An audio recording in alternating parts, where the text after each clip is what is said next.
नमस्कार साथीहरू, म राजकुमार मुक्ता। हेर्नुहोस् त, नेपालको भेडा भेडा जनता सबै त नभनौँ होइन, त्यत्रो 2 दिनको आन्दोलनमा त्यत्रो जेनजी युवाहरूले कति साथीहरू घाइते भए, कति साथीहरू शहीद हुनुभयो। अझै पनि हेर्नु त, पेट्रोल मासु भात एक छाकमा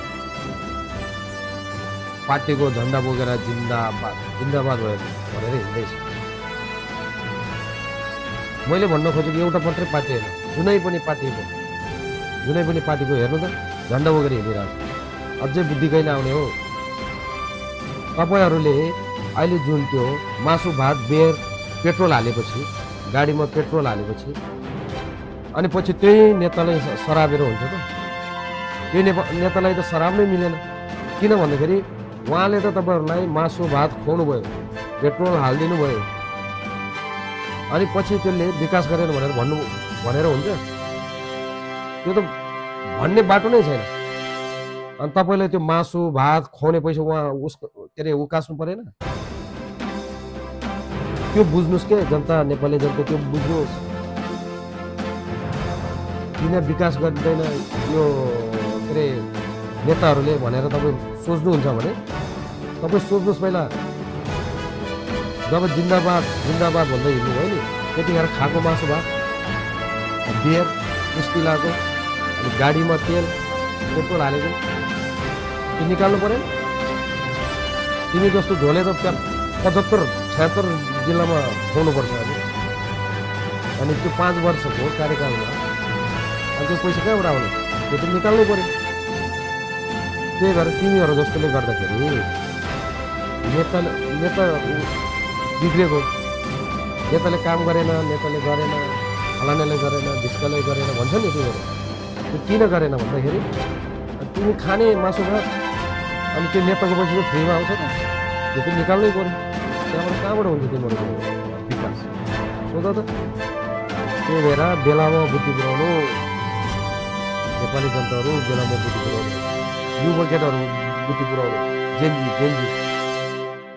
जेनजी भन्छ। अब जेनजी त अहिले त के जेनजी रे, जेनजी रेड फोर्स रे, जेनजी के हो रे, जेनजी कता गरे, सब जेनजी छ। जेनजी पनि पुरा झन्डा बोकेर हिँडिरहेछ। ए दिमाग लाऊ, दिमाग बुद्धि पुऱ्याउनु। ओके, बुद्धि पुऱ्याउनु। लास्टमा विकास भएन भनेर नेतालाई कराउनु भन्दा अहिले विचार गर्नु के। तपाईँ त्यो मासु भात खाँदै नखानु, अनि त्यो जिन्दाबाद भनेर हिँड्दै नहिँड्नु।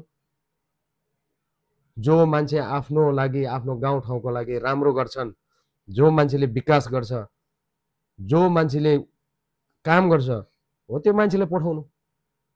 पैसा नखानु, मासु भात नखानु।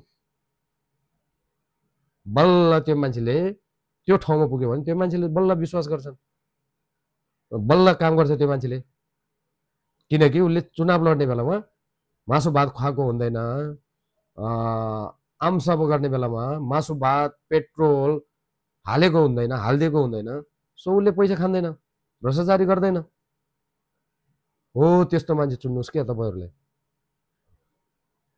अहिले तपाईँहरू झन्डा बोकेर, जुनै पनि पार्टीको झन्डा बोकेर जिन्दाबाद जिन्दाबाद गर्दै लाल सलाम गर्दै हिँड्नुहुन्छ।